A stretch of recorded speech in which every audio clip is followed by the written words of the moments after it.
नमस्कार। प्राइम समाचारमा स्वागत छ। म संगीता कटुवाल र म जीवन खड्का। सुरु गरौं अहिलेसम्मका प्रमुख समाचारबाट। गठबन्धनमा विद्रोही उम्मेदवार टाउको दुखाई फिर्ता लिन देउबाको अपील। भरतपुरमा पौडेलको अडान कायमै। गृहमन्त्रीको भरतपुर भ्रमणप्रति आयोगको ध्यानाकर्षण। 72 जिल्लाका लागि मतपत्र छपाई सकियो। मतदान स्थल रहेका विद्यालय 3 दिन बन्द गर्न सरकारलाई आयोगको आग्रह। 23 गते सार्वजनिक विदाको सिफारिस। दलहरूले मतदाता रिझाउनका लागि बनाएका स्थानीय तहको चुनावी घोषणा पत्रमा महत्त्वपूर्ण क्षेत्र ओझेलमा। शिक्षा क्षेत्र सुधारका लागि पुरानै आश्वासन।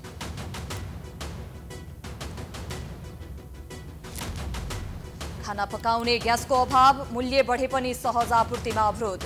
1 सिलिन्डरका लागि उपभोक्ताले 2 सातासम्म कुर्नुपर्ने बाध्यता। अनुगमन फितलो। आर्थिक वृद्धि दर 5.8% हुने तथ्याङ्क विभागको प्रक्षेपण। प्रति व्यक्ति आय $1,381। वार्षिक व्यापार घाटा 17 खर्ब पुग्ने। राष्ट्रसङ्घीय महासचिवको भ्रमणपछि रुस युक्रेनसँग वार्ता गर्न तयार। कूटनीतिक माध्यमबाटै समाधान खोज्न तयार रहेको स्पष्ट।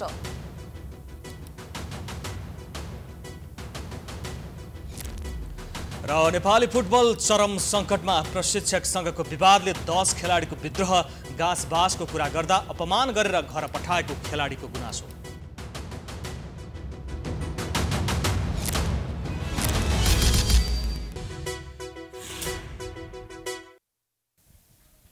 अब समाचार विस्तारमा। शीर्ष तहको बारम्बारको आग्रह अस्वीकार गर्दै भरतपुरका बागी जगन्नाथ पौडेलले उम्मेदवारी फिर्ता नलिने अडान लिएका छन्। जसरी पनि उनको उम्मेदवारी फिर्ता गराउने नेतृत्वको प्रयास सफल नहुने देखिएको छ। उम्मेदवार फिर्ता लिन 1 दिन बाँकी रहँदा कांग्रेस सभापति एवं प्रधानमन्त्री शेरबहादुर देउवाले विज्ञप्ति नै जारी गरी विद्रोह गरेका नेता कार्यकर्तालाई उम्मेदवारी फिर्ता लिन आग्रह गरेका छन्। एक रिपोर्ट। चितवन कांग्रेसमा देखिएको असन्तुष्टिको भोजको आगो अझै निभेको छैन। मेयर आफैले पाउनुपर्ने चितवन कांग्रेसको बारम्बारको माग केन्द्रले नसुनेपछि पूर्व सांसद जगन्नाथ पौडेलले विद्रोह गरेसँगै गठबन्धनका लागि पौडेलको उम्मेदवारी टाउको दुखाइ बनेको छ। उनलाई मनाउन प्रधानमन्त्री एवं सभापति शेरबहादुर देउवाले पटक पटक फोन गरे। माओवादी केन्द्रका अध्यक्ष पुष्पकमल दाहाल प्रचण्डले सुटुक्क चितवन पुगेरै परिस्थितिको रिपोर्टिङ लिए। तर पनि पौडेल टसको मस नभएपछि देउवाको दूतको रूपमा गृहमन्त्री बालकृष्ण खाँड र राज्यमन्त्री उमेश श्रेष्ठ भरतपुर पुगेरै पौडेलसँग भेट गरे। उनीहरूले परिस्थितिलाई बुझिदिन र उम्मेदवारी फिर्ता लिएर सहयोग गर्न आग्रह गरे। पौडेललाई भेट्न गृहमन्त्री बालकृष्ण खाँड भरतपुर 7 स्थित पौडेल निवास पुगेका थिए। गृहमन्त्रीसँगको भेटमा आफूले उम्मेदवारी फिर्ता लिन नसक्ने कुरा स्पष्ट रूपमा बताएको पौडेलले बताए। आफूले दिएको उम्मेदवारी चितवनवासीको लोकतन्त्र र आफ्नो पार्टीलाई बचाउनको लागि सञ्चालन गरेको अभियानसँग मात्रै सम्बन्धित रहेको भन्दै उनले केन्द्रीय गठबन्धनसँग सम्बन्धित नरहेको बताए। पार्टीको अनुशासन विपरीत काम गरेको जस्तो लागे कारबाही गर्न पनि भनेको उनले बताए। विभिन्न जिम्मेवारी दिन गृहमन्त्रीले प्रस्ताव गरेको संकेत गर्दै उनले के प्रस्ताव गरे भन्ने कुरा भने खुलाउन चाहेनन्। पौडेललाई भेट्नु अघि गृहमन्त्री खाँडले कांग्रेसका पुराना नेता कृष्णलाल सापकोटा र महासमिति सदस्य मीना खरेललाई भेटेका थिए। कतिसम्म भने पूर्व प्रधान न्यायाधीश गोपाल पराजुलीलाई पनि पौडेललाई फकाउन चितवन पठाइएको बताइएको छ। गठबन्धनबाट भरतपुरको मेयरको उम्मेदवारमा माओवादी केन्द्रकी रेणु दाहाल उठेपछि पौडेलले बागी उम्मेदवारी दिएका हुन्। पोखरामा गठबन्धनका तर्फबाट मेयरका उम्मेदवार धनराज आचार्यले घोषणापत्र सार्वजनिक गर्दा असन्तुष्ट पक्षले कार्यक्रम स्थल बाहिर विरोध जनाएका थिए। हामी केन्द्र सरकारको अनुसार गठबन्धन तयार छौं, तर हामी हाम्रो अध्यक्ष लिएर हामीले 2 जना माओवादीलाई 1 जना चाहिँ यसलाई दिएर चाहिँ हामी त्यसरी गठबन्धन अनि हाम्रो स्थानीय तहमा चाहिँ हामीले गरेका छौं। र केन्द्रमा नै पहिला स्थानीय तहलाई आफ्नो तहमा नै स्वैच्छिक आवश्यकता अनुसार गठबन्धन भनेको जुन यो नेपाली कांग्रेसको चाहिँ केन्द्रीय तहमा एउटा सर्कुलर भएको थियो, हामी त्यो अनुसार मान्न तयार थियौं। तर जबरजस्ती चाहिँ अहिले अध्यक्ष पद नै चाहिँ गर्नुपर्छ भनेको छ। असन्तुष्ट कांग्रेस कार्यकर्ताले घोषणापत्र सार्वजनिक गर्ने स्थलमा तालाबन्दी गर्दै नाराबाजी गरेका थिए। पोखरामा कांग्रेसका 3 जनाले मेयरमा स्वतन्त्र उम्मेदवारी समेत दिएका छन्। देशव्यापी रूपमा असन्तोष बढिरहँदा बिहिबार नै नेपाली कांग्रेसका सभापति शेरबहादुर देउवाले स्वतन्त्र उम्मेदवारी फिर्ता लिन पार्टीका नेता कार्यकर्तालाई आग्रह गरेका छन्। बिहिबार वक्तव्य जारी गर्दै देउवाले पार्टी र गठबन्धनका आधिकारिक उम्मेदवार विरुद्ध दर्ता भएको स्वतन्त्र उम्मेदवारी फिर्ता लिन आग्रह गरेका हुन्। उनले एउटा उम्मेदवार भन्दा अर्को उत्तिकै योग्य साथीले अवसर नपाएको स्थितिप्रति आफू जानकार रहेको भन्दै उनले साथीको उम्मेदवारीलाई आफ्नै उम्मेदवारी ठान्न सुझाव दिए। गठबन्धन गर्दा चितवन, कास्की, जनकपुर, पर्सा लगायतका जिल्लामा कांग्रेसभित्र व्यापक असन्तुष्टि छ। केन्द्रको निर्देशन मानेर कतिपयले फिर्ता लिए पनि फिर्ता नलिनेहरूको उम्मेदवारले कति क्षति पुर्याउँछ भन्ने विषयको लेखाजोखा भने चुनाव पछि नै हुनेछ।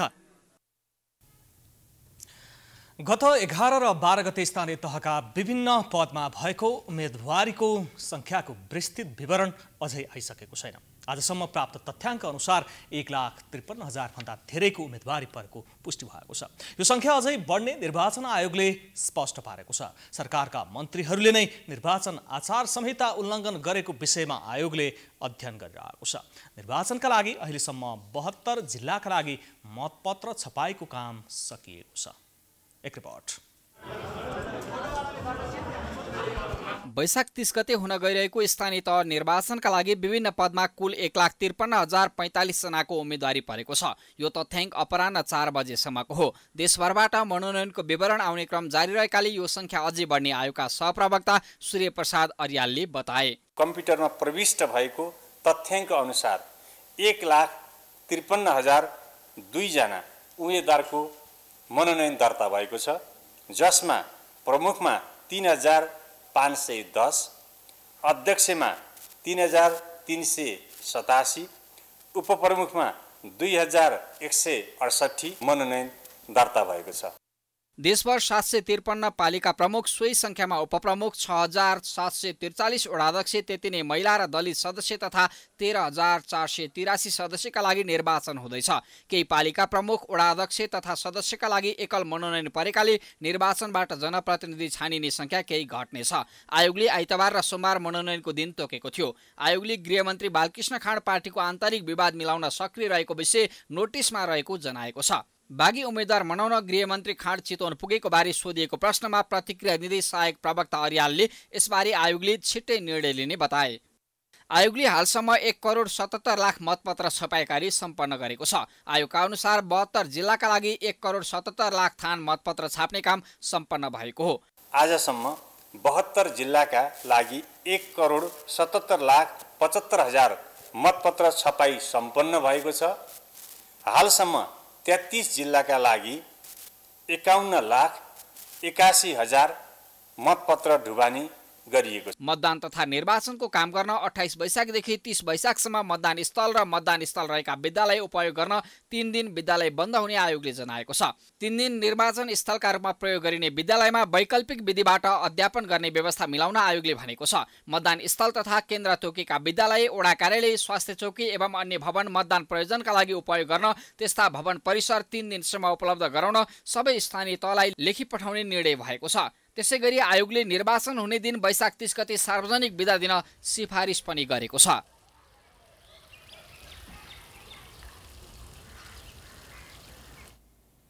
यतिखेर देशैभरि स्थानीय तहको निर्वाचनले माहौल तताएको छ। चुनावको मिति नजिकिएसँगै नेताहरू बीच व्यक्तिगत आरोप प्रत्यारोप र कटाक्ष पनि बढ्दै गइरहेका छन्। आफ्नो जितको दाबी गर्दै गर्दा नेताहरूले भाषाको मर्यादामा भने ध्यान दिएको देखिँदैन। पटक पटक विवादमा परेका काठमाडौँ महानगरका मेयरका उम्मेदवार केशव स्थापितले सार्वजनिक कार्यक्रममै महिलामाथि अमर्यादित अभिव्यक्ति दिएका छन्। एक रिपोर्ट। काठमाडौँ महानगरपालिकाका लागि एमालेका मेयरका उम्मेदवार केशव स्थापितले आपत्तिजनक अभिव्यक्ति दिएका छन्।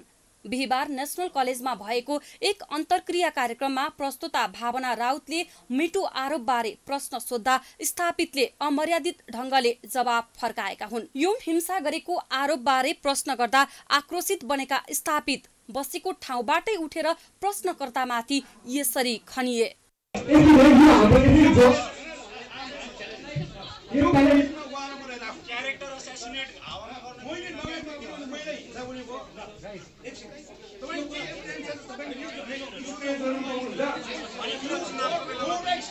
महिला भएको मैले जवाफ नदिएको ग्रुपमा पुरै पुरै रेजिक इस्यु के छ मुद्दा पनि मान्छेले एलिगेसन गर्नु व्हाट इज द प्रुफ तपाईले जवाफ दिनु पर्छ you are nice lady but you are ठुलो ठिक छैन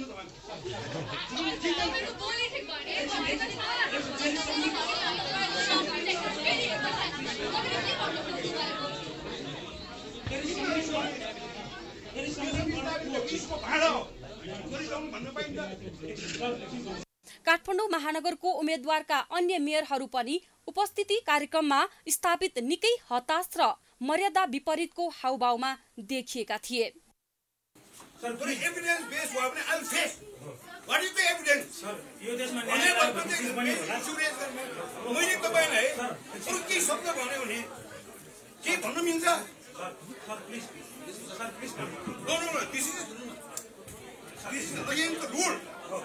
संविधानमा दिएको अधिकार प्रयोग गर्न ध्यान दिनु महिला आयोग छैन उसलाई केही पनि छैन तपाईले भन्नुभएको छ तपाईसँग एभिडेन्स छ भने निकाल्दिनु म किन लाने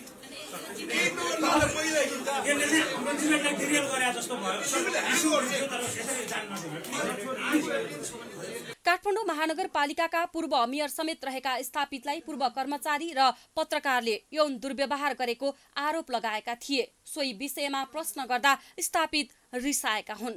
यसअघि स्थापितले 12 गते उम्मेदवारी मनोनयन दर्ता गर्दा आफूले चुनाव जित्ने निश्चित भएको भन्दै गेम इज ओभर भनेर दम्भपूर्ण अभिव्यक्ति दिएका थिए। 54 सालमै 84,000 भोट ल्याएको मान्छे के तुलना भयो प्रतिस्पर्धा भयो त्यसैले यो सक्यो क्या गेम इज ओभर तर छाप लाउनलाई प्रतिष्ठा त गर्नु पर्यो। उनको मुख्य प्रतिस्पर्धा नेपाली कांग्रेसकी उम्मेद्वार सृजना सिंहसँग हुने देखिन्छ। आफ्नो पार्टीको उम्मेद्वार बलियो भएको तर स्थापितले कमजोर ठानेको भन्दै कांग्रेसले स्थापितलाई जवाब फर्काएको छ। कांग्रेसका प्रवक्ता डाक्टर प्रकाश शरण महतले आफ्नो पार्टीले स्थापितको जस्तो दम्ब नराख्ने बताउँदै अब कांग्रेस महानगरले महिला मेयर खोजेको दाबी गरेका थिए। नोमिनेसन गर्न निस्किँदै गर्दा गेम इज ओभर म भन्छु उहाँको गेम इज ओभर। अब बागमतीमा धेरै पानी बगिसकेको छ फेरि फर्केर आउँछु भन्ने सपना नदेखे हुन्छ। अरू कुरा गर्छन् नेपाली कांग्रेस काम गर्छ नेपाली कांग्रेस पार्टी काम गर्ने पार्टी त्यसकारण समय आएको छ काम गर्ने पार्टीलाई स्थानीय तहदेखि केन्द्रसम्म निर्वाचित गरेर पठाउनु। चुनावको समयमा नेताहरूले आफ्नो जितको दाबी गर्दै गर्दा होस् अथवा अरू आफ्ना प्रतिस्पर्धी बारे टिप्पणी गर्दा संयम अपनाउन आवश्यक देखिन्छ। निर्वाचनलाई मर्यादित बनाउन स्वस्थ आलोचना र मर्यादित भाषा जरुरी हुन्छ। पछिल्लो समय नेताहरूको अभिव्यक्तिमा आफ्नो दलको एजेन्डा प्रस्तुत गर्ने भन्दा एक अर्काप्रति छेडछाड एवं कटाक्ष नै बढी देखिन्छ। स्थानीय तहको निर्वाचन नजिकै गर्दा मतदाता मतदान गर्न उत्साहित छन् तर यसपटक कुनै दलभन्दा पनि योग्य उम्मेदवारलाई मतदान गर्ने मनसाय धेरैको देखिन्छ। राजनीतिक दल र तिनका नेताप्रति नागरिकको वितृष्णा बढ्दै गएको छ। एक रिपोर्ट। वैशाख 30 गतेको स्थानीय तह निर्वाचनमा मतदाताले कस्तो विवेक गर्ने सोच बनाएका छन् अनि पार्टीका उम्मेदवारलाई रोज्छन् वा स्वतन्त्र र योग्य सक्षम व्यक्तिलाई। हामीले काठमाडौँ उपत्यकाका विभिन्न स्थानमा पुगेर मतदाताको प्रतिक्रिया लिइरहेका छौँ। आखिर के भन्छन् त मतदाता, उनीहरूले कस्तो विवेक प्रयोग गर्ने सोच बनाइरहेका छन्। हामी चिया पसल चोक चौतारादेखि पार्कसम्म पुगेका छौँ र मतदाताको प्रतिक्रिया तपाईँलाई यो देखाउँछौँ। काम गर्ने चाहियो त्यसैले मात्रै दिन्छ भोट।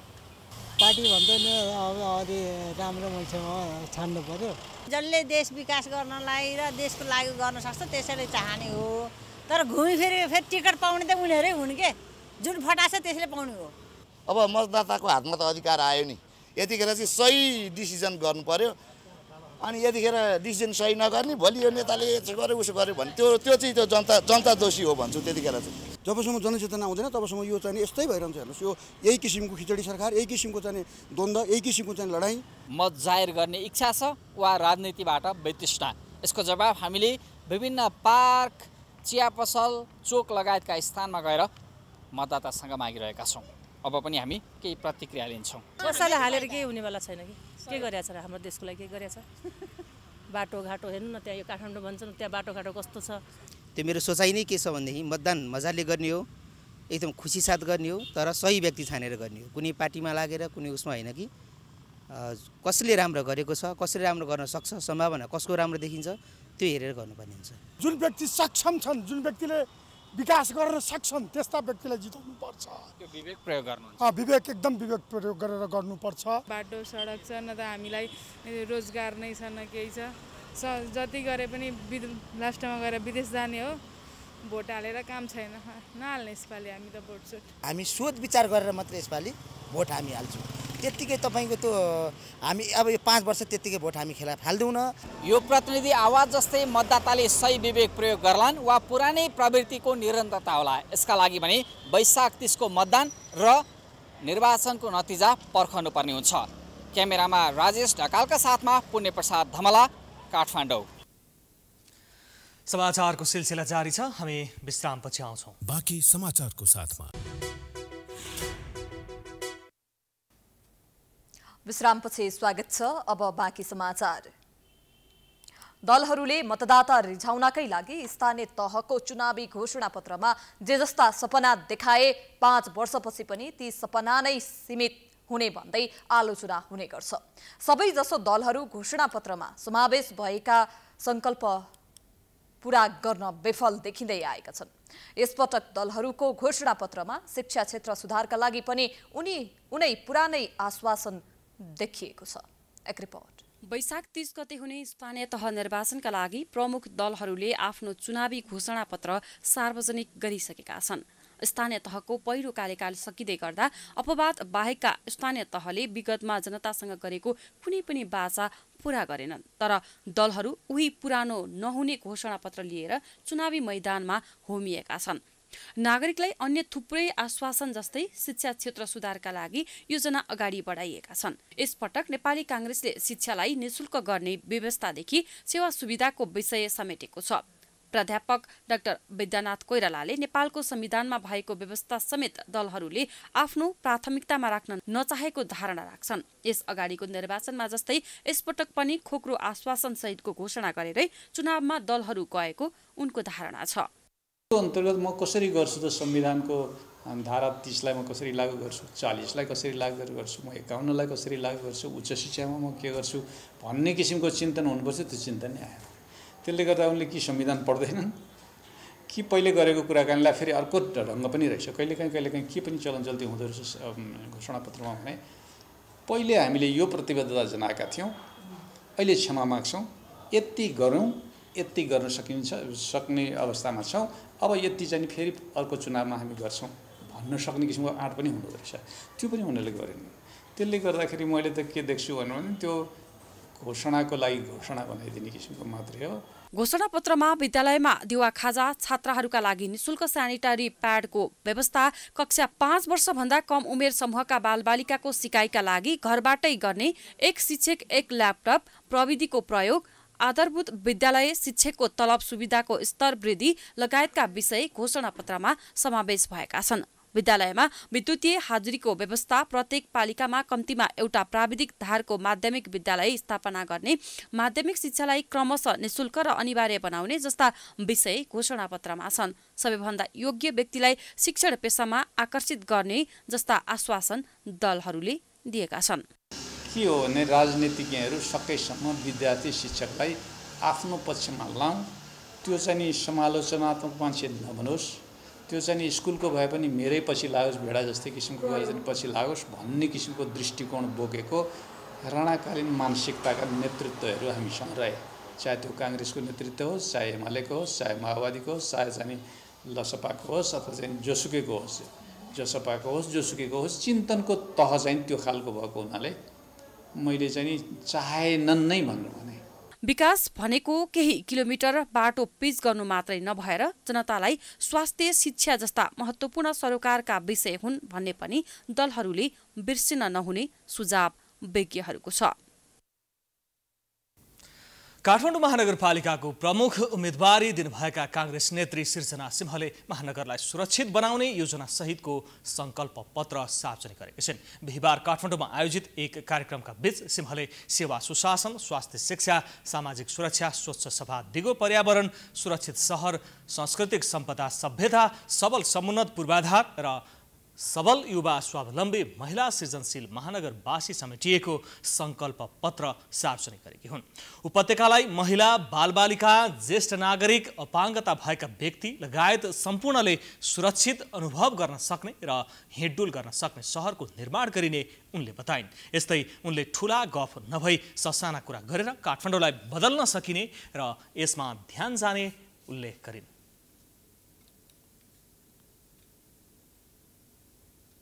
सबल र समुन्नत पूर्वाधार, सहज रूपमा हिँडडुल गर्ने पूर्वाधारको निर्माण गरी पैदल यात्री केन्द्रित सहरका रूपमा महानगरलाई विकास गर्नेछु। महानगर क्षेत्रभित्र सबै खालका पूर्वाधारको निर्माणमा मौलिक ज्ञान, प्रविधि र सामग्रीको प्रयोगका लागि प्रेरित गर्नेछु। कार्यक्रममा कांग्रेसका महामन्त्री गगन थापाले काठमाडौँमा स्वास्थ्य, यातायात, महिलाको बारेमा काम गर्ने मेयर चाहिएको बताएका छन्। उनले कांग्रेसले महानगरको नेतृत्व लिन नसक्दा काठमाडौँमा देखिएको अस्तव्यस्तता देखिएको भन्दै अब महानगरमा कांग्रेसको नेतृत्वको आवश्यकता रहेको बताए। थापाले यसपटक राजधानीको मेयरको ठाउँमा महिला मेयर ल्याउने आँट र साहस देखाउन आग्रह गरे। छोडिदिनु यो पटक केही विग्रह नहीं। अघिल्लो पटक सूर्यलाई हाल्नुभएको छ, अर्को पटक फेरि हाल्नु होला। तर यो पटक एकजना व्यक्ति, एकजना महिला, म महिला भएर पनि म आफ्नो हक र अधिकारका निम्ति म महिला भएरै म यसरी आउँछु भन्दै गर्दा त्यो आँटलाई, त्यो साहसलाई ठाउँ दिने कि नदिने म तमाम काठमाडौँ महानगरको महिला मतदाताहरूलाई म आग्रह गर्न चाहन्छु। यस्तै प्रवक्ता डाक्टर प्रकाश शरण महतले काम गर्ने पार्टी कांग्रेस नै भएको भन्दै अब पालिकाहरूमा कांग्रेसलाई अवसर दिनुपर्ने बताए। कांग्रेसका नेता भीमसेन दास प्रधानले गठबन्धनमा मत कुनै तलमाथि भए मुलुकमा द्वन्द्वको सृजना हुने बताए।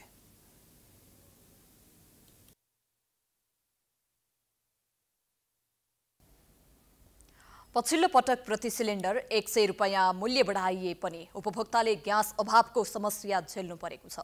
बजारमा माग अनुसारको आपूर्ति नभएका कारण हाल उपभोक्ताले 1 सिलिन्डर खाना पकाउने ग्यास लिन झण्डै 2 सातासम्म कुर्नुपर्ने स्थिति छ। एक रिपोर्ट। यति बेला बजारमा खाना पकाउने ग्यासको अभाव देखिएको छ। ग्यास अभावकै कारण उपभोक्ता ग्यासको सिलिन्डर भर्नका लागि कम्तीमा 2 सातासम्म पालो पर्खिन पर्ने बाध्यता बनेको छ। विशेष गरी यसको प्रत्यक्ष प्रभाव कोठा भाडामा बस्ने नागरिक र निकै टाढा टाढाबाट स्कुल तथा कलेज पढ्ने विद्यार्थी र दैनिक ज्याला मजदुरी गर्ने नागरिकमा परेको छ। बच्चा छ भन्छ, आउँछ भोलि भन्छ, यो ग्यास चाहिँ किन नआएको होला त? यसरी न उतैबाट नआएको हो बा यहीँबाट नदिएको हो, के भएको त? ग्यास बढ्यो भन्छ, ग्यासको भाउ बढ्यो भन्छ। अब धेरै अब पैसा पनि लिनुहुन्छ, यो के भएको? पहुँच हुनेहरूले भने ग्यास विक्रेतालाई बढी पैसा बुझाएर छिट्टै पाउने गरे पनि निम्न आय भएका सामान्य वर्गका उपभोक्तालाई भने अझै एउटा सिलिन्डर ग्यास पाउन निकै शास्ति भोग्नुपर्ने अवस्था छ।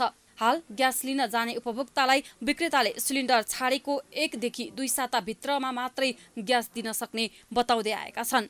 यही अभावकै मौका छोपेर केही विक्रेताहरूले आफूसँग भएका ग्यास लुकाउने र थप कृत्रिम अभावको बहाना बनाएर उपभोक्तालाई अनावश्यक दुःख दिने र बढी पैसा असुल्ने गरिरहेका छन्। कहाँ 300 जति नागिसक्यो नाम।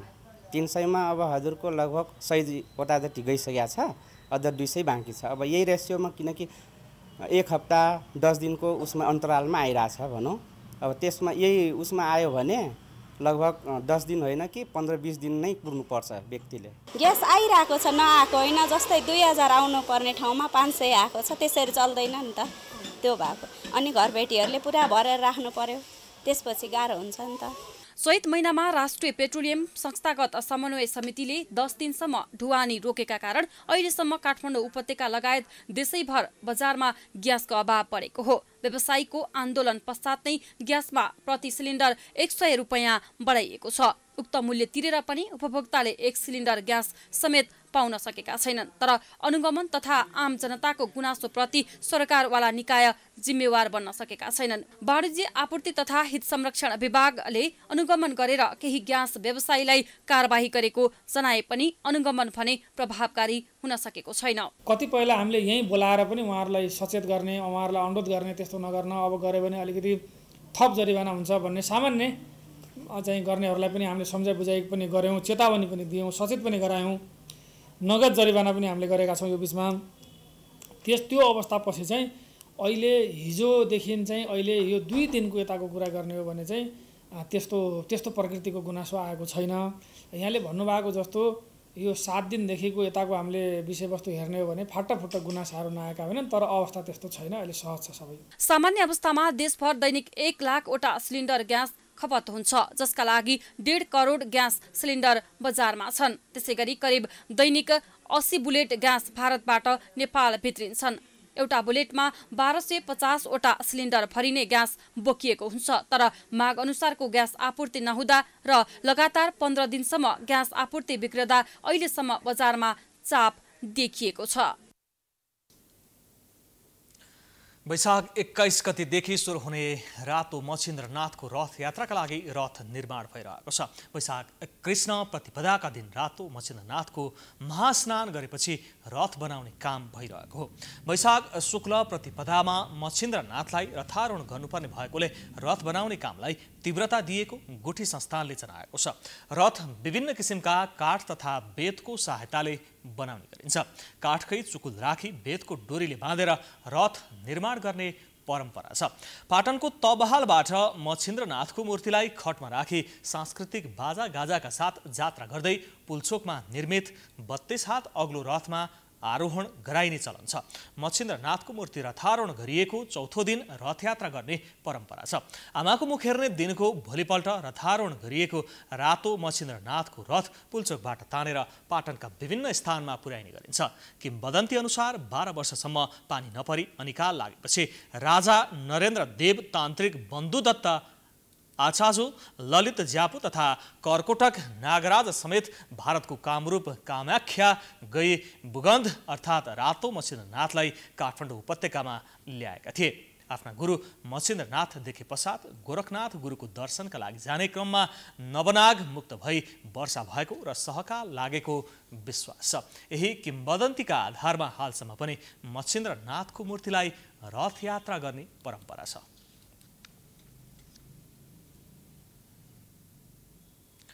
समाचारको सिलसिला अझै जारी छ, हामी विश्रामपछि आउँछौँ। बाँकी समाचारको साथमा विश्रामपछि पुनः स्वागत छ। अब आर्थिक समाचार।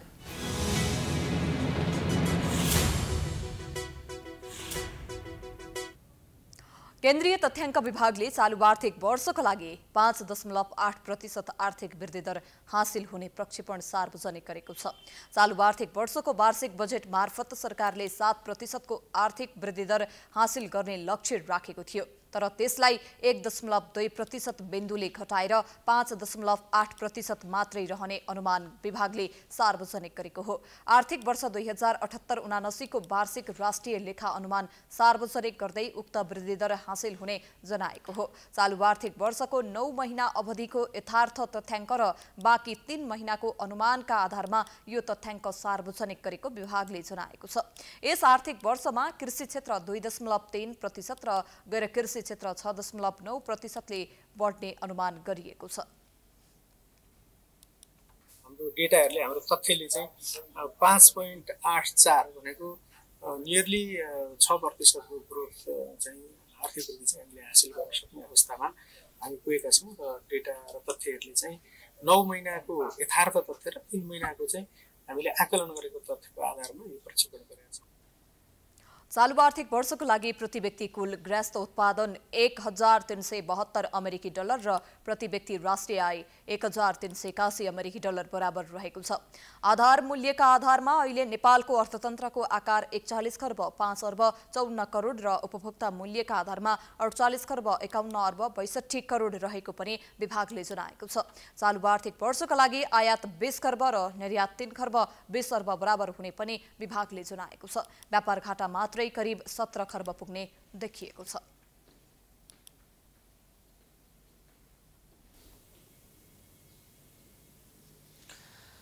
यति बेला विदेशी मुद्राको अभाव डरलाग्दो स्थितिमा छ। यसलाई निकास दिन निर्यात बढाउनु पर्ने आवश्यकता देखिएको सरकारदेखि आर्थिक क्षेत्रका व्यक्तिहरूले भनिरहेका छन्। विदेशी वस्तुहरूसँग प्रतिस्पर्धा गर्न नसकेका उद्योगहरूलाई प्रतिस्पर्धी बनाउने निकासी नीति आउन सके निर्यात बढाउन सकिने र विदेशी मुद्रा आर्जन बढ्ने व्यवसायीहरूको दाबी छ। एक रिपोर्ट। चालू आर्थिक वर्षको 8 महिनाको आयातलाई आधार मान्दा बैंकिङ क्षेत्रसँग रहेको विदेशी विनिमय सञ्चित घटेर 6.7 महिनाको वस्तु तथा सेवा आयात धान्न पर्याप्त रहेको देखिएको छ। रेमिट्यान्स आप्रवाह, पर्यटन आय र निकासीबाट प्राप्त हुने रकम विदेशी मुद्रा आम्दानी गर्ने प्रमुख स्रोत हुन्। अरू दुई स्रोतको आम्दानी कम भएको बेला निकासी बढाएर प्रशस्तै विदेशी मुद्रा आर्जन गर्न सकिने भए पनि निकासी नीति नै नहुँदा यस क्षेत्रका विषयहरू गौण बनेको व्यवसायीको गुनासो छ। निकासी नै वृद्धि हुन सकेको छैन। नेपाल सरकारले निकासीलाई ध्यान दिनुपर्छ, निकासी वृद्धि गर्नुपर्छ भन्यो, तर नेपाल सरकारले कहिले पनि निकासी नीति के हो भन्ने कुरो नै ल्याउन सकेको छैन। एउटा सिम्पल कुरा निकासी नीति यो हो भनेर ल्याइदियो भने मात्र पनि यसले धेरै सहयोग गर्छ। सरकारले निकासी गर्ने व्यवसायीलाई प्रोत्साहन गर्नुपर्नेछ। नेपाली सामान अन्य देशको तुलनामा महँगो हुँदा प्रतिस्पर्धा गर्न सकिरहेका छैनन्। त्यसैगरी नगद अनुदानमा भएको झन्झटले पनि निकासीमा अवरोध भइरहेको व्यवसायीहरू बताउँछन्। आगामी आर्थिक वर्षको बजेट मार्फत अनुदानमा सहजीकरण सहित विदेशी लगानी नेपाल भित्राएर निकासी बढाउनेमा ध्यान दिनुपर्ने व्यवसायीहरू बताउँछन्। कृषि जस्तै निकासीलाई प्राथमिकता प्राप्त क्षेत्रमा राखेर सहुलियतमा ऋण सुविधा उपलब्ध गराउन पनि व्यवसायीले सरकारको ध्यानाकर्षण गराएका छन्। आयातमा राजस्व उठाउने लक्ष्य राखे जस्तै निर्यातको लक्ष्य स्पष्ट हुनुपर्ने व्यवसायीहरूको भनाइ छ। हामी 18 देखि लिएर 25% महँगा छौँ। त्यो महँगो सस्तो हुने मेकानिजम खोजौँ क्या। सबभन्दा पहिले हामीले अर्थो बाहिर कुरा गरेर यो कुरा गरेर केही हुनेवाला छैन। निर्यात जन्य उद्योगलाई आवश्यक पर्ने कच्चा पदार्थ स्वदेशमा उत्पादन गर्ने सुरुवात गरौँ। त हामी 10% एक्सपोर्ट गर्छौँ, 100% इम्पोर्ट गर्छौँ। अब हामीले जुन विदेशी मुद्राको सर्टेज छ, यो गहन एउटा दुःखलाग्दो स्थिति छ। यसलाई चाहिँ निकास दिनको लागि चाहिँ हामीले निर्यात बढाउनै पर्ने हुन्छ। नेपाली उत्पादक जति पनि प्रोडक्टहरू छन् सबै अलिकति हामी कम्पिटिसन गर्नलाई गाह्रो छ। राज्यले यदि केही कुरा सम्बोधन गर्यो भने सायद हामी त्यो कम्पिटिसनमा राम्ररी उपस्थित हुन सक्छौँ। त्यस्तै कार्गो भाडा 4 गुणासम्म महँगो भइसकेको भन्दै त्यसमा सहुलियत हुनुपर्ने पनि व्यवसायीको माग छ। अहिलेको परिस्थितिमा सबैभन्दा गाह्रो भएको कार्गो हो। कार्गो अहिले 3 times 4 times बढी महँगो भइसक्यो। अब साँच्चै हाम्रो छिमेकी कन्ट्री बङ्गलादेश हेर्नुहोस्, बङ्गलादेशले गार्मेन्ट एक्सपोर्टमा कमसेकम 50% कार्गोले सब्सिडिज गर्छ। निर्यात बढाउनु पर्छ भन्छ, निर्यातपछि कर लगाउने, यही कारणले गर्दा हामी साह्रै निरुत्साह भएको छ। देशको आर्थिक नीति विदेशी पुँजी परिचालन गरेर उद्योग स्थापना गर्नेतर्फ लाग्नुपर्ने भन्दै व्यवसायीले स्वदेशी उद्योगलाई आवश्यक पर्ने कच्चा पदार्थ मुलुकमै उत्पादन गर्ने वातावरण निर्माण गर्न पनि सरकारलाई सुझाएका छन्। प्रत्यक्ष रूपमा विदेशी लगानी ल्याउन उद्योग मैत्री वातावरण बनाउन पनि उनीहरूको माग छ। प्राइम टाइम्स एचडी का लागि क्यामेरामा राजेश ढकालका साथ हरिशरण नेउपाने, काठमाडौँ। 5वटा एयरलाइन्सहरूले साँझ 8 बजेपछिका सम्पूर्ण उडान स्थगित गर्ने भएका छन्। बुद्ध एयर, यति एयरलाइन्स, श्रेय एयरलाइन्स, सूर्य एयरलाइन्स र गुण एयरलाइन्सले उडान स्थगन गर्ने भएका हुन्।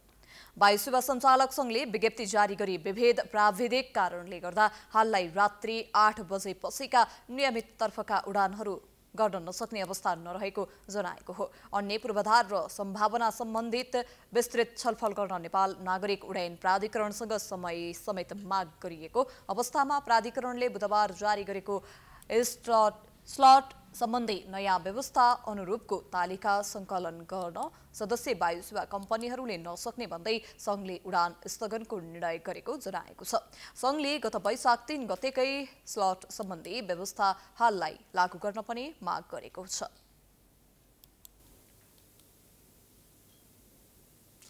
अब अन्तर्राष्ट्रिय समाचार।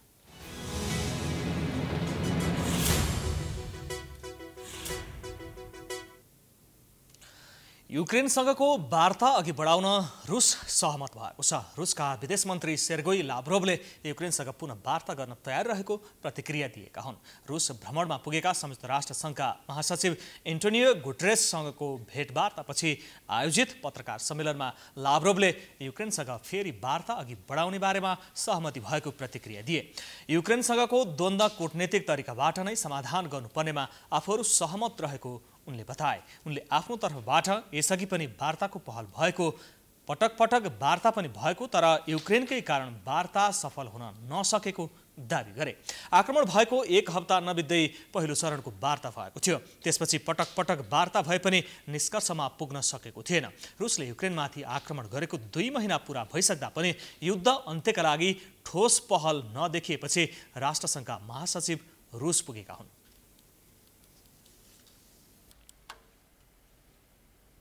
अब खेलकुद समाचार।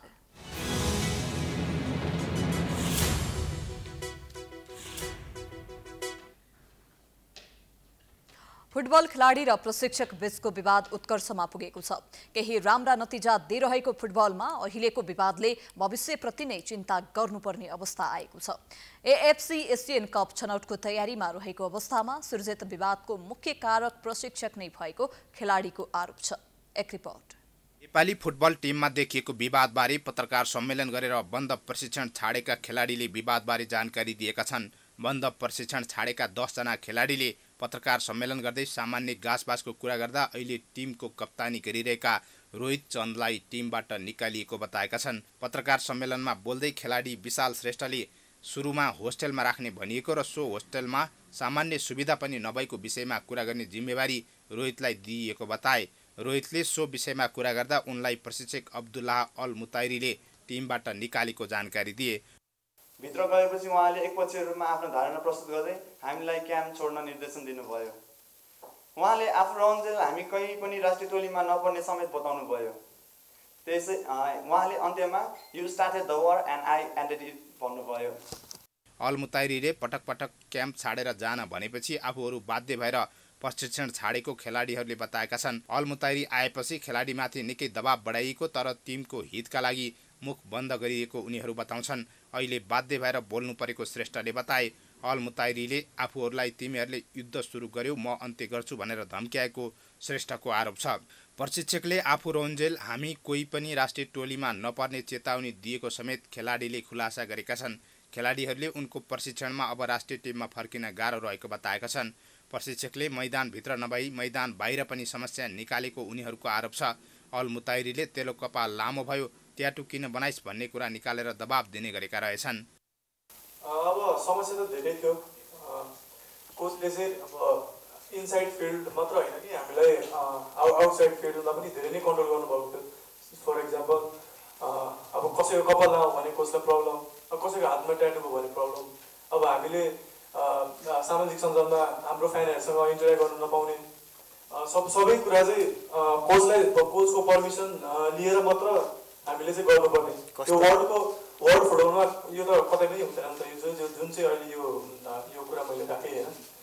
सो प्रब्लम त धेरै थियो। यो चाहिँ मैले केही कुराहरू मात्र राखेँ, केही प्रब्लमहरू। यस्तो हुन्छ अब म एज अ सिनियर प्लेयर अब सबै अब प्लेयरको एउटा कुरा चाहिँ मैले प्रायः चाहिँ मैले नै राख्छु होइन। अब किरण दाइ नहुँदा मैले नै राख्छु अहिले चाहिँ। अब किरण दाइ भएकोलाई किरण दाइ राख्नुहुन्छ। अब त्यहीमा चाहिँ कस्तो हुन्छ भने अब कोचलाई कुनै कुरा मन पर्दैन होला, अब हामीले बोलेको कुरा मन पर्दैन होला। अब हामी त आफ्नो राइटको लागि कुरा गर्ने हो नि त।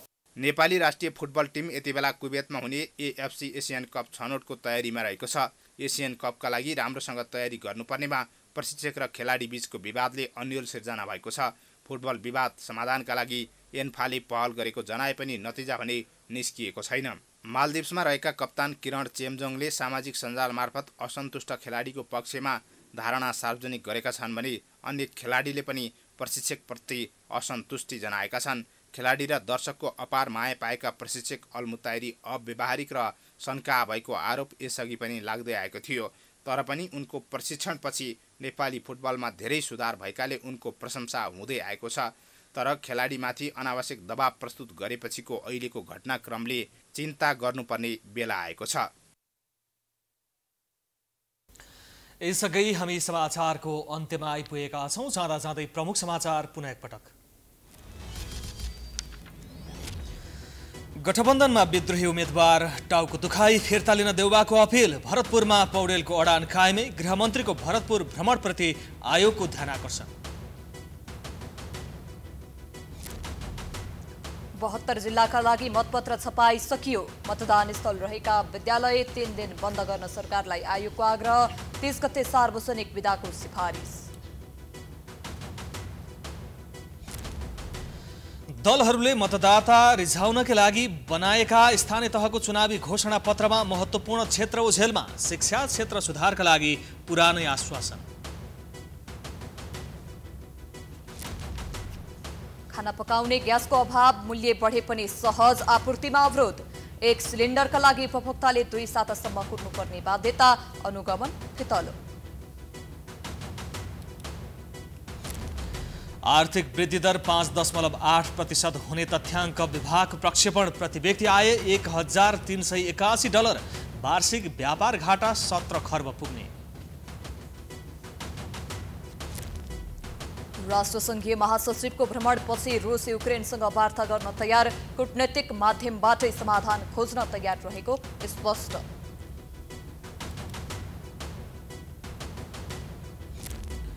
र नेपाली फुटबल चरम सङ्कटमा। प्रशिक्षकसँगको विवादले 10 खेलाडीको विद्रोह। गाँसबाजको कुरा गर्दा अपमान गरेर घर पठाएको खेलाडीको गुनासो।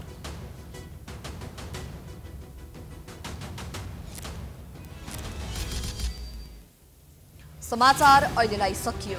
यसपछिको प्रस्तुति जनता जान्न चाहन्छन् ऋषि धमलाको साथमा। हेर्दै गर्नुहोला प्राइम टाइम्स HD।